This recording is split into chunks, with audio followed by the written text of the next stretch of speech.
Is this the future of boxing? Abso-fucking-lutely.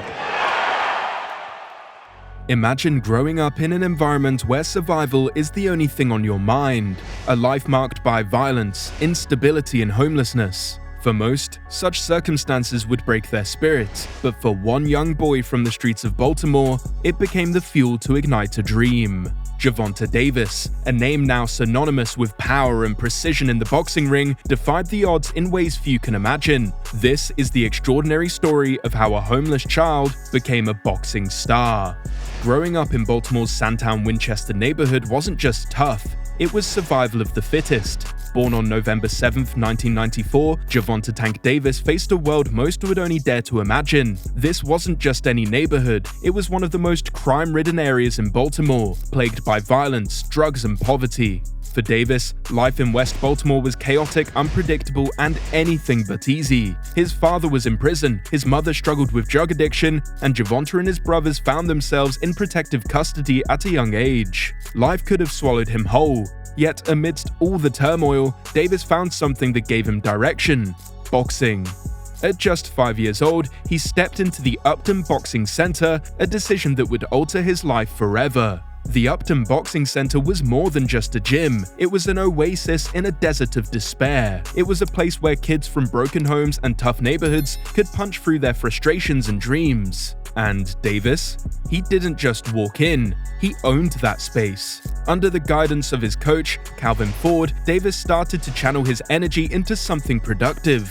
Ford, a former drug dealer who had served time and turned his life around, knew better than most what Gervonta was up against. He became a mentor, a father figure, and the architect of Davis's future. Calvin Ford's tough love and discipline kept Davis grounded. Ford's no-nonsense approach demanded hard work, focus, and resilience, qualities young Tank absorbed like a sponge. Interestingly, Ford's life and role as a mentor inspired the character Dennis "Cutty" Wise in the critically acclaimed HBO series The Wire, which was set in Baltimore. The parallel was no coincidence. Ford was helping young boys like Davis find their way out of the streets, one jab and hook at a time. But it wasn't just boxing keeping Davis afloat, it was the structure that the sport provided. "If it wasn't for the gym, I would have been out in the neighborhood running wild," Davis admitted.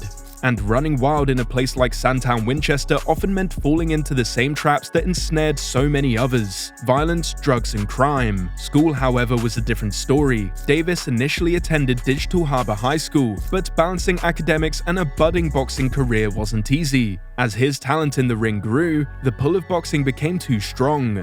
Davis eventually dropped out to focus on his dreams. It was a bold move for someone so young, but in his heart, David knew boxing was his way out of the chaos. And it wasn't just raw talent that set him apart, it was his relentless work ethic. While other kids were hanging out on the streets, Davis was training. He didn't just fight for medals, he fought to escape. Tournament after tournament, he proved himself, amassing an amateur record of 216-15. That is no small feat. He won the 2012 National Golden Gloves Championship, 3 consecutive National Silver Gloves Championships, and 2 National Junior Olympics gold medals. By the time he was a teenager, he was already a name to watch in amateur boxing circles. But behind all those medals was a boy who was still battling demons. Growing up in an environment where survival took precedence over childhood left its mark. "I was winning so much," Davis once said. "Most of the time, I was out of town at tournaments." In many ways, those tournaments saved him. Every time he stepped into the ring, he wasn't just fighting an opponent. He was fighting the circumstances that had tried to define his life. Davis's early days weren't just a story of survival, they were a testament of his grit, determination, and refusal to let his environment dictate his future. Even as a kid, he had the heart of a champion. The streets might have shaped him, but the ring refined him. For Davis, boxing wasn't just a sport, it was a lifeline, a way to prove that he was more than the struggles he was born into, and as his star began to rise, Baltimore, with all its chaos and heartbreak, remained his foundation. It was a place that tested him, toughened him, and prepared him for the world. By the time Davis turned 18, his name was already buzzing in the boxing world. But instead of waiting for the 2016 Olympics, a route many amateurs take, he made a bold decision: to turn professional. The Olympics were still 3 years away, and Davis had no intention of waiting. He wanted to start making his mark immediately. Davis's leap into the professional ranks was a calculated risk, and one that paid off early. He caught the eye of none other than Floyd Mayweather Jr.'s promotion company during a sparring session. Mayweather Promotions, always on the hunt for talent, saw something special in the young fighter from Baltimore. Davis wasn't just skilled, he had that rare mix of power, speed, and charisma that made him stand out. Signing with Mayweather Promotions was a game changer for Davis. Under the guidance of Mayweather and his team, he now had access to the resources, training, and opportunities to elevate his career. Davis made his professional debut on February 22, 2013 at the DC Armory in Washington, D.C. The fight was part of the undercard for a high-profile IBF junior welterweight bout between Lamont Peterson and Kendall Holt. Davis faced Desi Williams, a fighter with a less than stellar record of 0 wins and 4 losses, all by stoppage. Davis didn't waste any time proving he belonged. In the very first round, he delivered a brutal knockout, announcing his arrival in the pro boxing scene with authority. From there, Davis wasted no time building momentum. By August 2014, he had racked up 8 wins, all by knockout.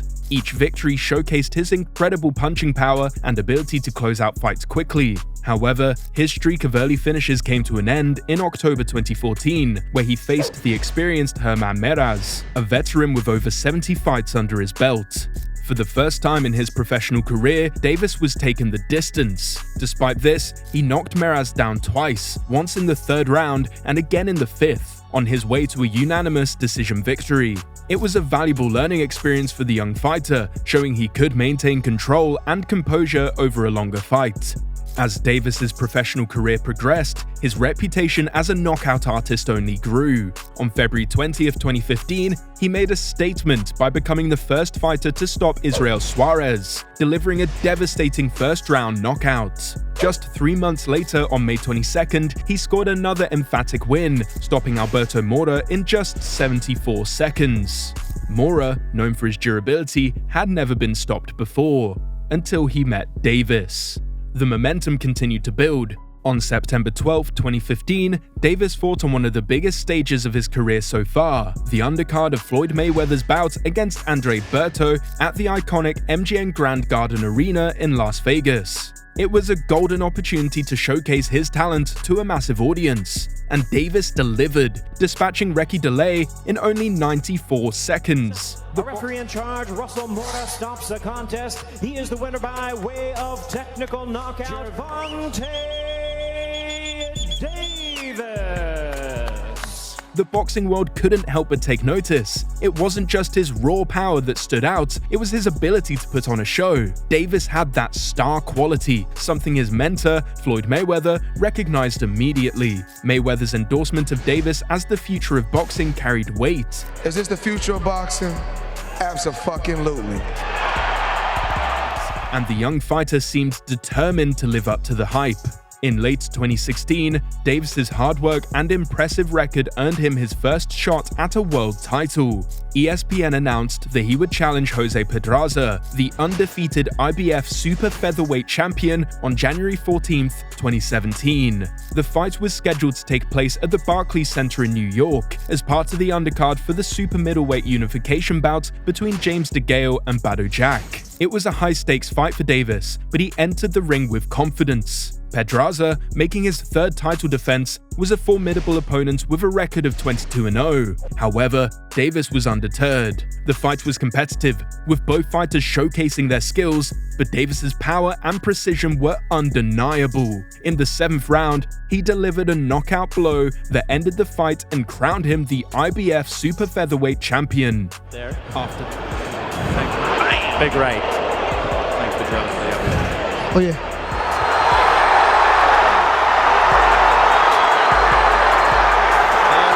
After the fight, Davis credited his success to studying his mentor, Floyd Mayweather. I had a lot of experience from the amateur ranks, but I learned how to keep my composure.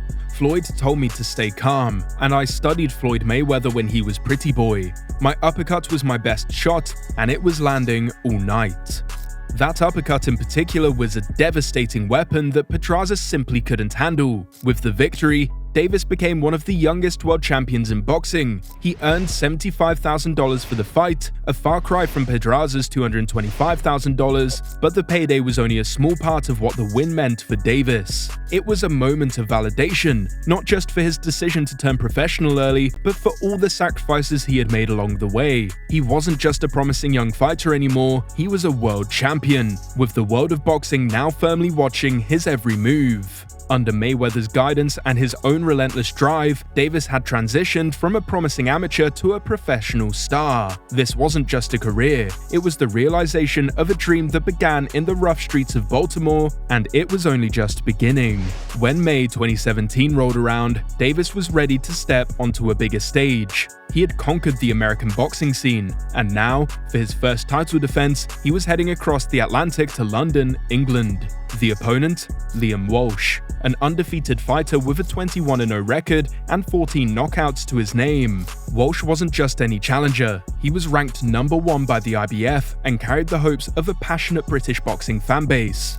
The fight, billed as "Show Me the Money," promised fireworks. The bout was a showcase of Davis's power and composure. The first 2 rounds were tense and cautious, with both fighters feeling each other out, but when the 3rd round began, Davis flipped a switch. His punches came fast and precise, overwhelming Walsh with relentless combinations. Walsh's legs betrayed him as he went down. Although he beat the count, Davis wasn't done. He unleashed a torrent of punches that left the referee no choice but to stop the fight at 2 minutes and 11 seconds of the 3rd round. He falls over for 5 seconds. We'll time it. So, Steve, are you saying then that he should have been stopped? And the celebrations began for Davis. Let's take another look. Walsh, visibly upset, called the stoppage premature, but Davis had done enough to leave no doubt. He retained his IBF title in front of a global audience, with the fight averaging 228,000 viewers on Showtime in the US and peaking at 253,000. This victory was more than just a title defense, it was proof that Davis could deliver on the world stage. It also cemented his status as one of boxing's rising stars. But Davis wasn't content to rest on his laurels. His journey had only just begun. Fast forward to July 27, 2019, and Davis was back in the spotlight. This time, he was defending the WBA super featherweight title in his hometown of Baltimore, Maryland, against Ricardo Nunes. The atmosphere was electric, with 12,000 fans packing into the venue to witness a Baltimore native defend a world title for the first time since Harry Jeffra in 1940. Davis started cautiously, feeling out Nunes in the 1st round. But in the 2nd, after eating a couple of punches, Davis exploded into action. His rapid-fire combinations landed cleanly, forcing the referee to step in and stop the fight. Big left hook to the ribs. Oh, big left hook. That caught Nunes. And now Davis looking to unload. Can Nunes recover? Big straight left. He's in big trouble. The crowd erupted as Davis celebrated a 2nd-round TKO victory. It was more than just a win, it was a triumphant homecoming for the kid from Sandtown, Winchester. Take a look at it again. Here's that left bang. Take again. And the barrage of punches. By 2020, Davis had his sights set even higher. On October 31st, 2020, he made his pay-per-view debut against Leo Santa Cruz at the Alamodrome in San Antonio, Texas. This fight was significant for multiple reasons. Davis was moving back down to super featherweight to recapture the WBA title he had vacated, while also defending his lightweight title. Santa Cruz, known for his high output and relentless pressure, was no easy opponent. The fight delivered in every way. Early on, Santa Cruz gave Davis problems, even knocking him down, though it wasn't ruled as such by the referee. Despite this, Davis stayed composed, patiently waiting for his moment. That moment came in the 6th round, and it was unforgettable. In what would later be named the Ring Magazine Knockout of the Year, Davis unleashed a vicious left uppercut that landed flush on Santa Cruz's chin. If Davis thought Santa Cruz was going to fold from his... Oh my!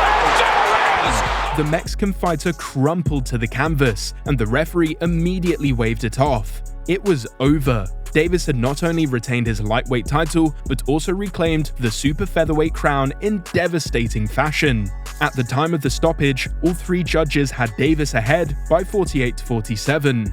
Statistically, Santa Cruz had been the busier fighter, outthrowing and outlanding Davis, but Davis's precision made the difference, with 37% of his punches landing compared to Santa Cruz's 25%. And as the knockout proved, when Davis lands, it's lights out. A good portion of this fight, and they felt that if he'd gotten through these rounds, he was going to do well in the second half of the fight. That night wasn't just another victory for Gervonta Davis, it was a statement. It solidified his place as one of boxing's most explosive talents and one of its brightest stars. From a sparring session that caught Floyd Mayweather Jr.'s attention to delivering pay-per-view knockouts, Davis had come a long way from his early days in Baltimore. With his combination of speed, power, and poise, Gervonta Davis had become a force to be reckoned with in the boxing world. Every fight wasn't just about winning titles, it was about proving that he belonged at the very top, and with every step, he was building a legacy that would be remembered for years to come. On April 22, 2023, Davis stepped into the ring for one of the most anticipated bouts of his career, a showdown against Ryan Garcia. The fight, held in Las Vegas, Nevada, was more than just a boxing match, it was a spectacle. Promoted as a joint pay-per-view event between Showtime and DAZN, it marked a new chapter in the sport's history, bringing two of the most popular young fighters together. The stakes were high, especially with a controversial 10-pound rehydration clause thrown into the mix. And well, the fight lived up to the hype.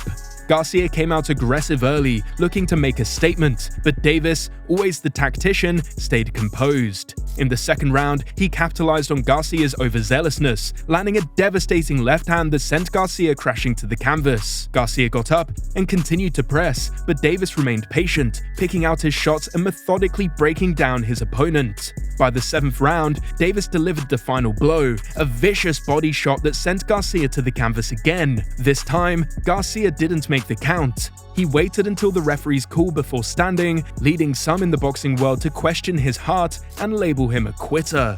Regardless, Davis's dominance in that fight was undeniable, as the judges had him comfortably ahead on the scorecards before the stoppage.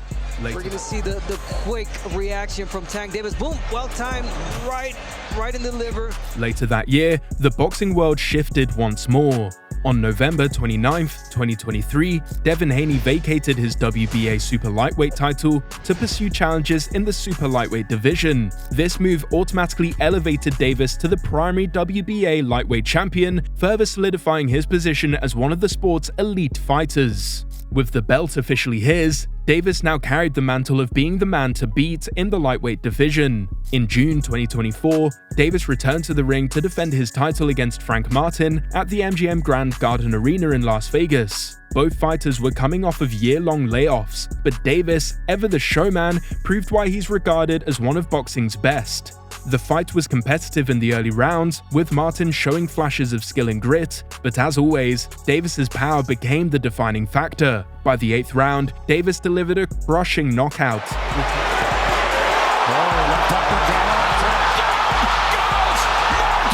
retaining his title and reminding everyone of his devastating finishing ability. He's just setting himself up for big trouble here.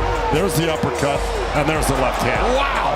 As the year progressed, Davis prepared for his next challenge, a title defense against Lamont Roach Jr., originally scheduled for December 14, 2024 at the Toyota Center in Houston, Texas. However, boxing, as always, has its share of twists and turns. In October, reports surfaced that the fight had been postponed, leaving fans eagerly waiting for updates. By November, the bout was targeted for March 1, 2025, and later confirmed to take place at the Barclays Center in Brooklyn, New York.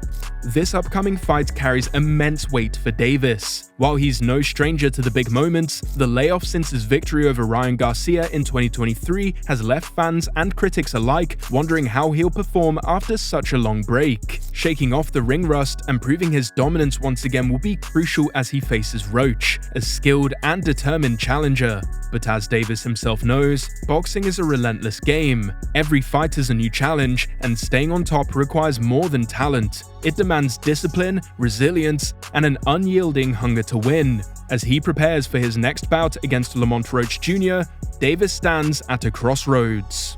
So can Gervonta Tank Davis continue to defy the odds and prove why he's one of the most electrifying fighters of this generation? Let us know your opinion in the comments below. Thank you for watching.